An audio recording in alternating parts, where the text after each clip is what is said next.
Good morning. Good morning. Welcome to the next chapter of your life. The Well, this is second the second clip, It's the right? second Yeah. clip about your school days Yes. and your following beginnings in martial arts. Okay. We stopped somewhere around the age of 5 to 6 years old, and then we moved out from the place where I was staying to a second house. And here carries on my lifestyle, going to school at the age of 7 years old. And here, at this time, I was really overweight, I should say, and I was always been bullied in school and call it by the nickname of Fatty. That's my nickname. They used to call me Fatty. Fatty, look at the earth is having a earthquake today. And then I didn't know. I was looking down on the floor. And later they used to say, because you're so heavy, you're moving and the earth is start shaking. So they used to make fun of me and sometimes get hit on the head. Somebody will come and hit you on the head, you fatty, and all this type of stuff. And I was inside, it was very painful for me, and I was thinking, how could I get out of this? There was no other way. Then in the school, we used to have PT classes, PT, physical training exercises, where I used to be doing jumping jacks and running on the same place, all this stuff. And then I used to come back home and I used to do that, but I didn't know this will make you lose weight. I thought it's an exercise. It was fun, and I was used to do it. And I slowly was losing a little bit weight. My father used to be watching me and my mother and everybody. But my brother was a very sleeping guy. He was not fat. So the only problem was with me. My brother is 2 years older than me, and he was very slim, very thin, I should say, not slim, thin. And I was overweight, fat. So later what happened out in the school, get always bullied, and sometimes my brother used to come to the rescue, and outside used to be getting bullied by this other kids. And one at the age about 12 years old, I heard about a martial artist, Indian martial arts called Silambam.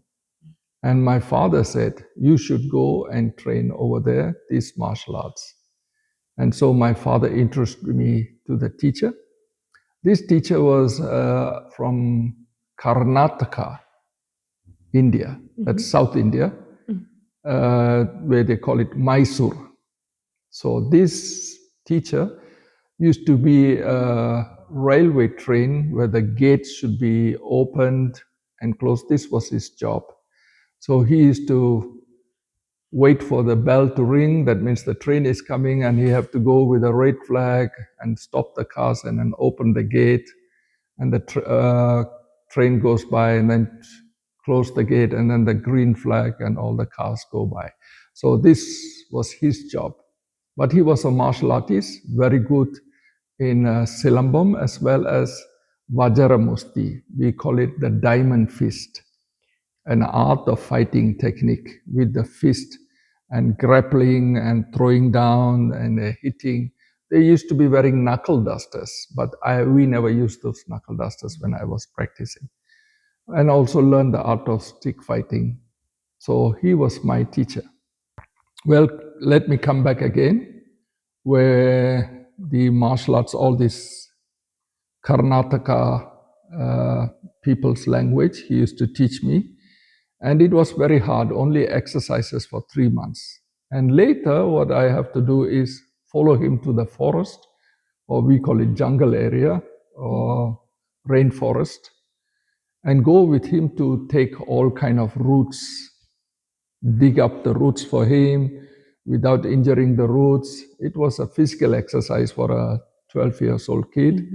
And sometimes leaves and everything, and pluck them and bring them back home to his house, wash the roots, let them dry. Some you have to grind it and make powders for him. These were all medicine. Before you train the martial arts, he used to teach us medicine for curing illness if you get injured. And he was a very good physician, I should say. Many people used to come for treatments for injuries as well as internal organs, sicknesses and everything.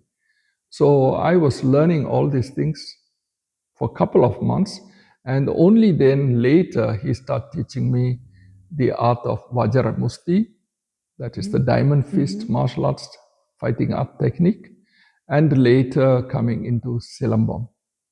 And I was training and I was going on really very good. Rather, my training was a short time with this teacher, as one day he was going to open the gate for the train. A truck came and hit him, and he was paralyzed and he was in the hospital. And I couldn't see him. Anyway, he passed away. So that was the end of my Indian martial arts career for the time being, which I later took back martial arts by a different teacher in the later years. I will let you know about it in the next episode. Thank you. Thank you very much for the interview.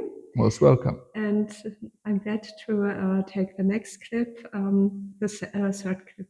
Hope it's interesting for you and for the viewers. Thank you very much. Bye.